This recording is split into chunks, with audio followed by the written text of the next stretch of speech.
Good morning or good evening, everyone. My name is Trianna Lawson, and I am the moderator and coordinator of this Black August event. Thank you so much for joining today. We are so fortunate to have you all. Today, we have the pleasure of bringing up Ms. Zharia Lankford, who is the founder of Ida's Daughters. Ms. Zharia Lankford is a 23-year-old recent graduate of Stillman College, and she is an emerging voice in the fight against gentrification. Passionate about passionate about preserving culture and heritage, she aspires to be a museum curator and historian. Her dedication to these causes led her to create the Living Legacy, which is a part of the presentation that we will be today. This initiative and project is focused on safeguarding the stories and spaces of historically significant communities. Thank you so much, Ms. Lankford. You may begin. Hello, everyone. Good morning, afternoon, wherever you are in the world today. I will be discussing with you all gentrification and my new initiative called the Living Legacy Initiative. And you can change this slide. So, what exactly is gentrification? Gentrification is the process of improving neighborhoods to bring in new amenities and increase revenue. However, in the process of social landscape of the community changes as a result of the new development. Improvements in the community form a newly built establishments and housing attract higher income individuals, often pushing out longtime residents. So, most of these residents will most likely be low income residents in urban areas, so places like Harlem and any black and brown neighborhoods, that's what it affects. So yeah, next slide.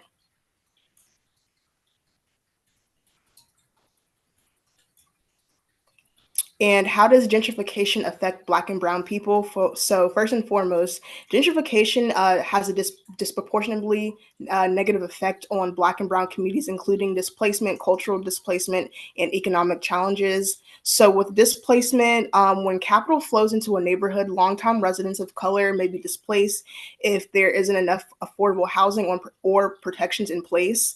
Even if they stay, they may face cultural displacement where they feel disconnected from the new demographics and demographics value and norms. And this also may experience social distance from new residents that can erode their sense of belonging and make it harder to access new economic opportunities. And backtracking to Harlem again, this actually does happen a lot in Harlem and in these Black and Brown Latino communities. So, for example, there was a time where there was a block party in, I want to say, Washington Heights, which is a predominantly Latino neighborhood. They were doing a block party on their block. That's what block parties is, and that's what New York is kind of known for outside of the tourist aspect. Um, and so their white neighbors called the police because they were having a block party, but it's normal to have block parties during the summer in Washington Heights, for that matter. So it's that type of thing, that type of disconnect between new neighbors and the neighbors that already were staying there. So next slide.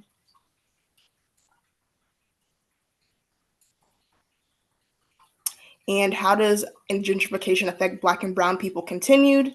So the economic challenges, gentrification can cause liquidity problems for residents, which can lead to evictions, bankruptcies, tax foreclosures, and credit payment delinquencies. And these issues can negatively affect an individual's financial health.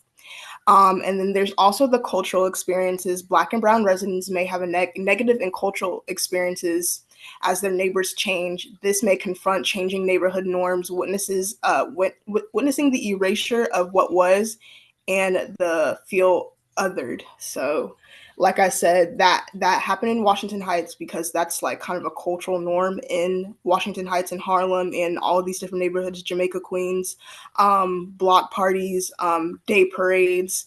It's not the norm for the newcomers that are coming into these neighborhoods. So that's also what makes them clash. Next slide. Okay, and then how does gentrification affect Black and Brown people? Part three. So the rising cost. So one thing about gentrification, when they do bring in these new people, rent rises when they build new buildings. So it really negatively affects the people who are already living there. So sometimes Black and brown people who are living in these neighborhoods, they have no choice but to leave because their rent or their mortgage is skyrocketing because of gentrification. Next slide. And some communities and cities that are currently experiencing gentrification. So Harlem, New York, as I mentioned before, Tremaine, New Orleans, Washington, D.C., Los Angeles, California. So Tremaine, a lot of people don't know, is actually the birthplace of jazz, and it's being heavily gentrified by the newcomers. The gentrification of Tremaine actually started happening after Hurricane Katrina, and so a lot of people still don't know that Treme, a historically Black neighborhood, is being gentrified right now and is the birthplace of jazz. And then I actually went to Washington, D.C., and I got to see for myself firsthand how gentrification is impacting Black and brown neighborhoods within the DMV area. So it was very interesting to see. And I've seen a little bit of gentrification in Los Angeles, but it's really places like Crenshaw and all those different places, Inglewood, that are being negatively affected by gentrification. Next slide. And how can we fight gentrification in our communities? One, by protesting and spreading awareness. TikTok is the number one place for you to get your voice out if you want somebody to hear what you have to say about gentrification. Protesting, it could be in your local park or at your local city hall. It can just be somewhere, but as any protest, as long as it's a nonviolent protest, that's all it matters. And that's all I can say about that. And then buy your block.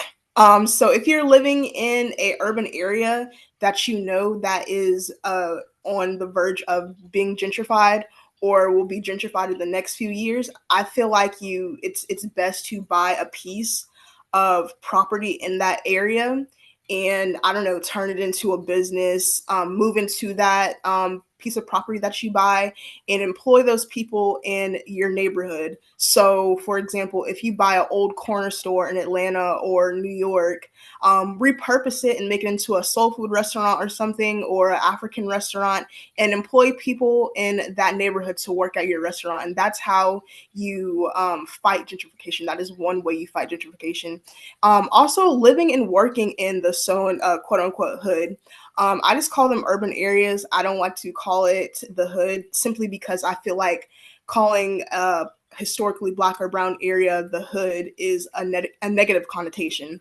So try your best to buy a house in the hood or in a urban area and live there. Enroll your kids in these urban areas. Let them go to school there.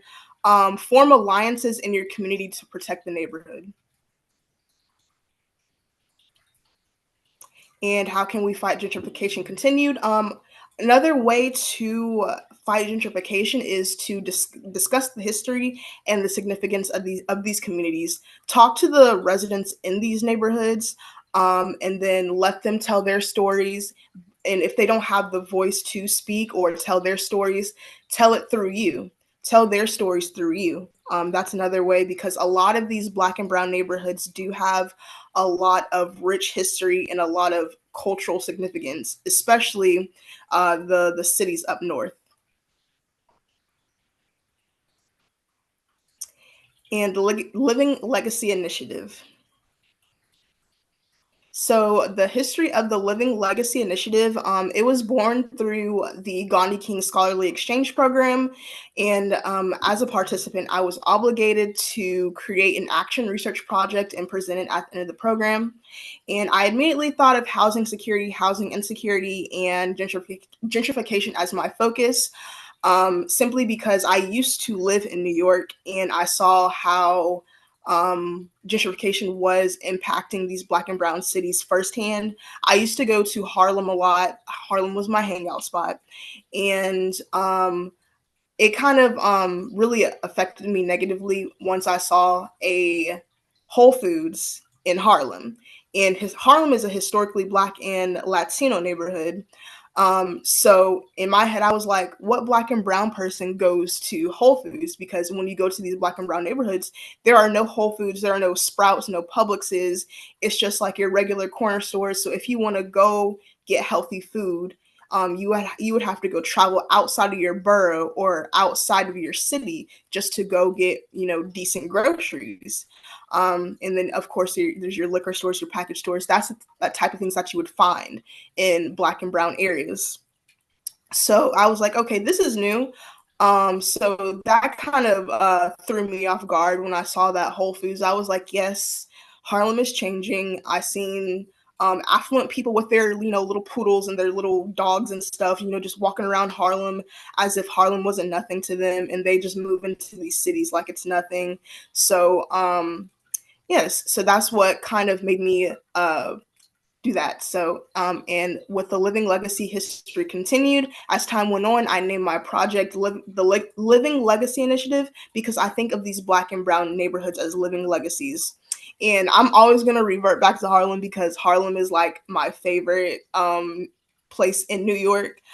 So Harlem was the home of the Harlem Renaissance. So people like Langston Hughes and Zora Neale Hurston and Malcolm X were living there at one point during the Harlem Renaissance. So that is what Harlem's legacy is. It's the Harlem Renaissance and the Apollo Theater.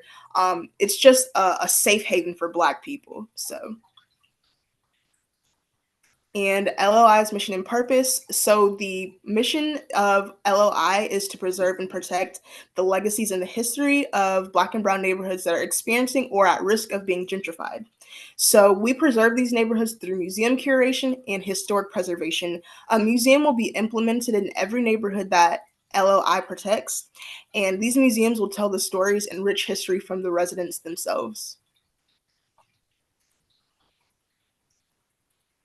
Okay, and then the main targets for the LLI are Harlem, New York, Selma, Alabama, Tremaine, and Tremaine, New Orleans. These three places are near and dear to my heart. Even though Selma isn't at risk necessarily for gentrification, it is still important to tell the story of it, simply because Selma was one of the big cities for the civil rights movement. Bloody Sunday happened in Selma, Alabama. So it was a march going from Selma, Alabama to Montgomery, Alabama in order to march and protest for civil rights. And I feel like his Selma is too historic of a city for its story not to be told.